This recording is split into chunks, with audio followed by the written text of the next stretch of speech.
In what is seen as a first in South Africa, a man has been legally allowed to take his wife's surname. Now, although it is still not considered to be a traditional approach to marriage, it has sparked a stimulating debate in our society.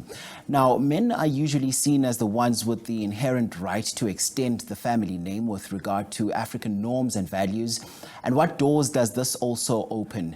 Also, we talk now to gender activist Siyabulela, Jentile, who joins us now on the program. Welcome to the show. It's great to have you. Thank you. Good morning to you and your viewers at home. So let's speak about this now and how it challenges gender as well as what we perceive to be the norm. Yeah, look, as many have rightfully characterized this ruling as progressive, as a landmark, and I agree with that. It is progressive such that it challenges what we know to be normal, and that is what this patriarchy has been in our society. And just to make a clarification there, that oftentimes when you speak of the patriarchy as a system, there's a narrative that has been created that you are perpetuating an attack on men and masculinities, and that is not the case. The most basic definition of what the patriarchy means is that it's a system of social stratification on the basis of gender. It gives material advantages to men while placing severe constraints on the activities of women. And so when you have rulings such as this one, it challenges those material advantages that are given to men and those disadvantages and constraints that are put on the existence of female. And we've already almost always said that if we don't address this system, it will disadvantage men, and such as we have seen in this case, that this man wanted to change his surname. It was difficult for him to do that, and so we welcome it. We think it is a right step in the right direction to open up a broader conversation around gender equality in our country. So what does this mean for, gender equality in society in the broader sense? It means we are beginning to have the right conversations. One must not be, must not be tone deaf to some of the concerns that have been raised by the people of South Africa. The issue of surname, especially for us as black people, is not just a matter of taking on your father's surname. It goes beyond that. There's a consideration that needs to be made around historical considerations, what it means for your bloodline, your ancestral lineage.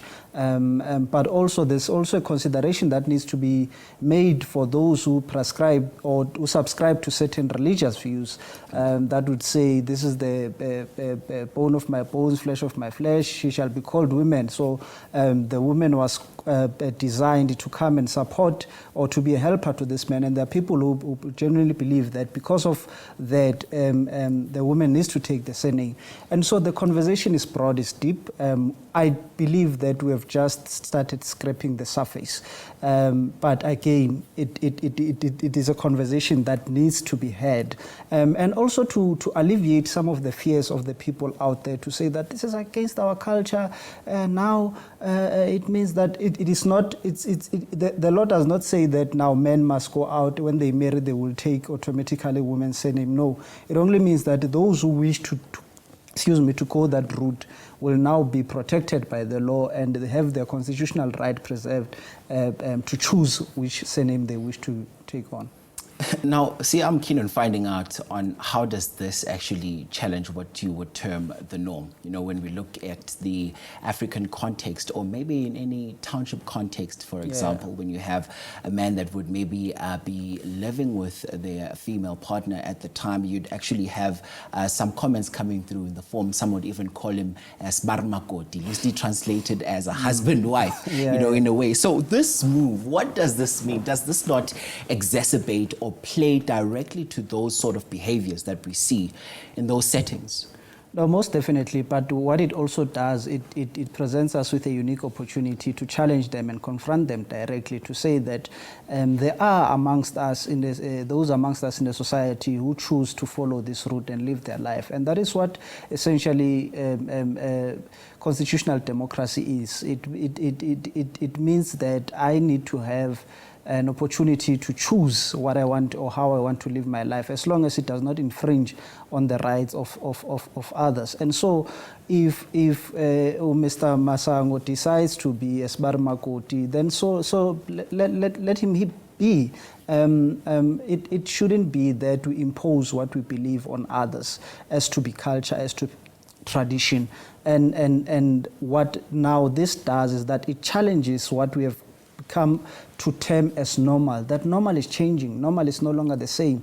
And normal is subjective, you know, and we are getting to a point whereby now South Africans are beginning to have a conversation around what it means really to be a man, what it means to be a woman, what it means for equality. Having a different surname from my birth surname as a man does not mean that I'm less of a man. And this makes a case for subordinated masculinities. This makes a case for our definition of what it means to be a man and masculine in South Africa today, and what it means in a broader conversation around gender equality. So people must be allowed to have an opportunity to say that if two people love each other, there shouldn't be barriers to that, because Home Affairs believes that a man cannot take a woman's surname. If they have decided that's the route they want to take, let it be so. And that is the normal that we are changing. And I urge South Africans to embrace it. It is a step in the right direction. So, Sia, I need to maybe focus on another example in a conversation that I actually had with another gender activist. She said there's a lot of learning and unlearning that will need to be done, right, in terms of the societal context, first of all, when we look at that. Said that this also starts at grassroots level, where we start by teaching kids as well about these gender roles as well. She also made a poignant example where she said that it starts by also teaching girl children, first of all, or not buying them clothes perhaps with buttons at the back, because it makes them dependent and reliant on someone to help them dress up. Something as minor as dressing up, they're already relying on someone. Let's talk about how you would react to such a statement. Look, like any other conversation, I believe that there will always be limitations to what we believe to be correct and what we believe is acceptable. I personally wouldn't want to take it that far, because the conversation also involves around the considerations on agency. So if a girl child prefers to have clothing that needs someone to assist them, then so be it. And those are some of the without necessarily taking out of context what the gender activist was saying. Those are some of the considerations that we need to make, that in as much as we advocate for equality, we must not take away the agency of those we seem to be advocating for. Because if a woman, for an example, says, this is how I want to live my life, I want to take my husband's surname, we should not say, no, but you are perpetuating inequality, you must take your surname. She should be allowed to make that sort of decision. And so I'm always careful not to take our advocacy to the extremes, such that we take away the agency of those we seem to be advocating for. But of course, our society, and again, the system I referred to earlier of the patriarchy, has created an environment whereby, girls need to be submissive, girls need to be all that, and then guys on the other side, or boys, need to be aggressive, and they need to subscribe to certain forms and shape of masculinities.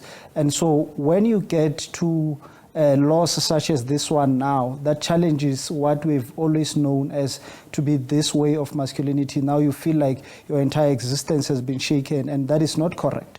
And so we need to always drive home the fact that says that masculinities are also dynamic.